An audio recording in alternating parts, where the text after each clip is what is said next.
What is up, everyone? Now, we read some of your comments and we found out that some of you guys actually asked us for advice on which PC components that you should look for and giving you guys some recommendations or sort of, and which one that you can get the most performance slash value sort of thing. So anyway, we decided to do a series of videos that will comprise of all PC components that we'll go through in each and every on the video.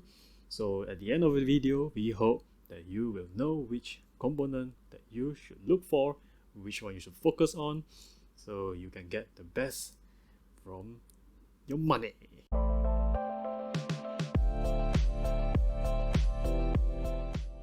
So before we get into the main point of today, let us go through the main structure and the scope of how the video is going to be. So first of all, this video is going to be a multiple video series, so expect it to be around 7 or 8 videos depending on how many components I'm going to talk about. So each video we go through first what is that component, a brief explanation, and what you should focus on, what's on the market, and also any special product rumors that's happening around here. So next, we will be limiting our scope to only desktop consumer PCs. So with that, you can just kick out any laptops, Mac, Threadripper, Xeon, or Epic, or anything else. Okay, so today just gonna be consumer PCs. Okay, now in this video, of course, we are going to start with the CPU. So what is a CPU? Basically the brain of your system. I mean, it handles every single task, big or small, heavy or light, anything else, any teensy little task, anything. So CPU, also known as the central processing unit of your PC. So when choosing a CPU, you should generally focus on the core, the thread, and the core clock or core speed, whatever you call it. Okay, so we're gonna just leave the L1, L2, L3 cache behind because that will go into too technical and some of you may not really be interested in that. But the main thing we focus on is core, thread, and core speed or core clock. So what is a core and what is a thread? So a CPU core is a physical component inside your CPU, okay? And a thread, it's a virtual component that is used to handle all the tasks. So how do you put core and thread together? I mean, because for some CPU core, they have multiple threads. That's where Intel, they call it hyper-threading, and AMD, they call it simultaneous multi-threading. So each core can have up to 2 threads, but some CPU core, they only have 1 thread. So how does this relate together? So I'm just gonna give a very simple explanation that basically the entire internet do it this way. So I'm just gonna use the same way that on how they explain it. So take an example of your mouth is your CPU core and your hand is a thread. So you are given a bowl of candy and you are tasked to finish the bowl of candy. So if you only have 1 thread, so basically you're using 1 hand to eat the candy. So that's not very fast, right? But if you have hyper-threading or SMT, so basically you have another hand as a thread. So each time you can just take a candy, put into your mouth, and then when your mouth finish the other candy, your second hand is already preparing the next candy to gonna put into your mouth. So basically that's multi-threading. Okay, you just stuff a candy into your mouth finish processing the candy, the next hand is already preparing for the next candy. So that's the general concept for thread and core. So some CPU, they have multiple core, means they have multiple thread. Like 2 cores means you have 4 threads because each core can only have up to 2 threads. Like 4 cores, 8 threads, and 10 cores, 20 threads, so on. So when does hyper-threading and SMT come in handy is when you are doing multi-threaded workloads such as video editing or multitasking such as streaming. So, but in some cases, such as games that more heavily relied on a single-threaded workload, that will be a little bit different because it's no longer a bowl of candy.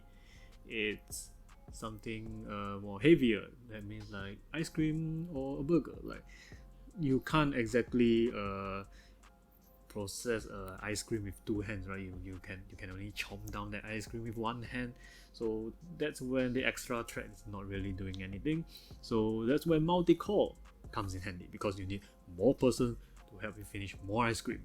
So that's the concept.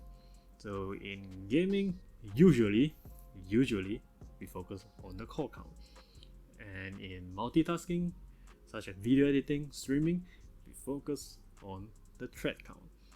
So up next, what is core speed? That's very simple. It's how fast your CPU can process that thing, right?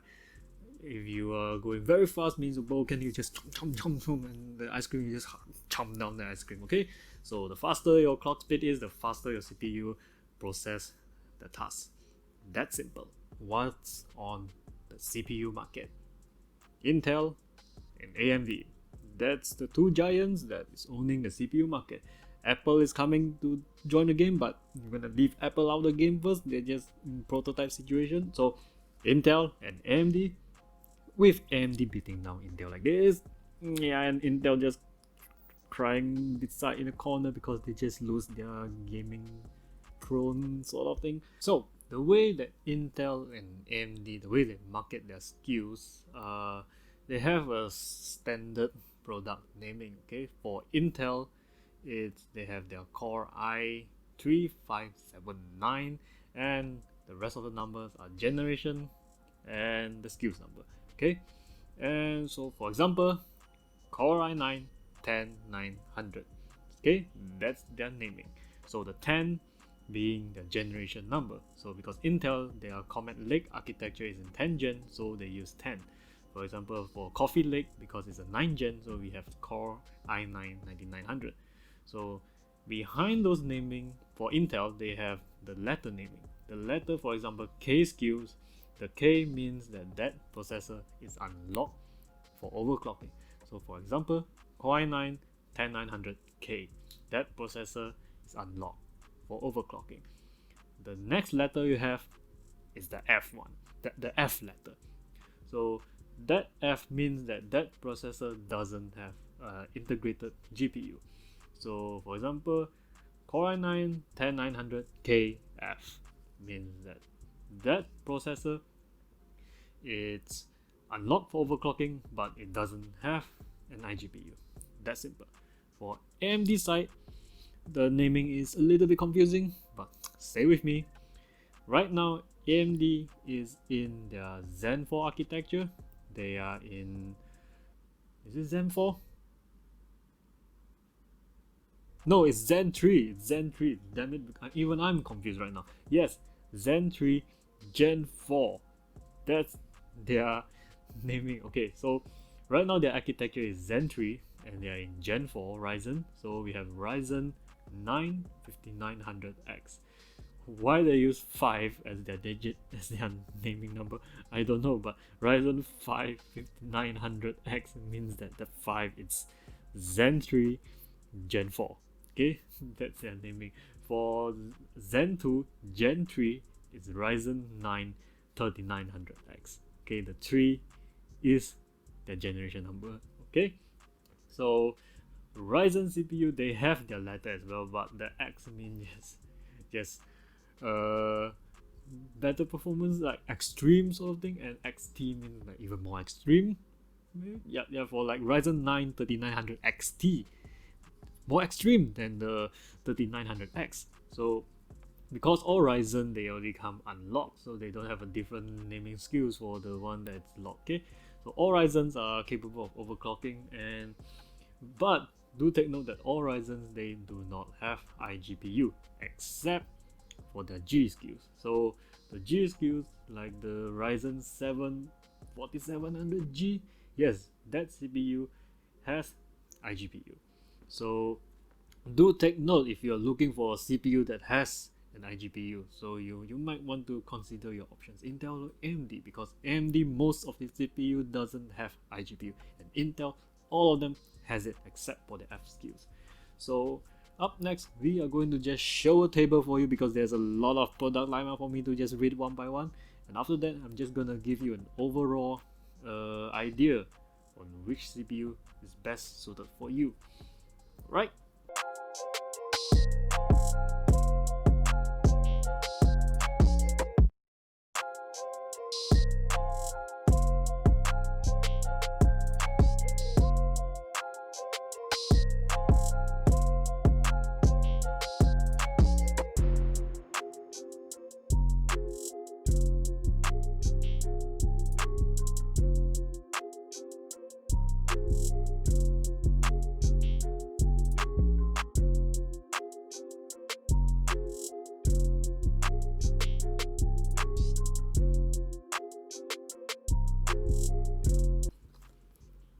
Anyway, with all those product lineups, so many choices, but you can only buy one CPU, right? With what you have on hand, the cash on hand, you can only buy one, right? So that's where things get even more interesting. Because right now, provided you can get your hands on the latest Ryzen CPUs, you might, for AMD side, you might as well stick with what you can usually find in the store, which is the Ryzen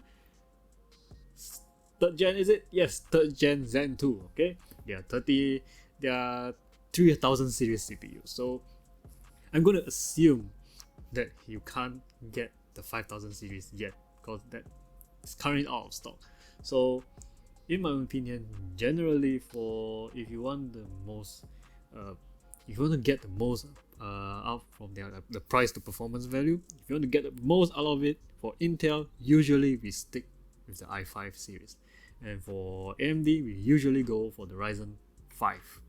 So unless you are more on the premium side, you want the best of the best, everything on the best, the highest FPS, the shortest work time sort of thing, go for i9 and for Ryzen 9. Yeah, see, because it's very obvious. Okay, they are the most expensive lineup. It's definitely the best, but the lowest price to performance. Okay, so and another thing, this is more for Intel side because they are complicated product lineup.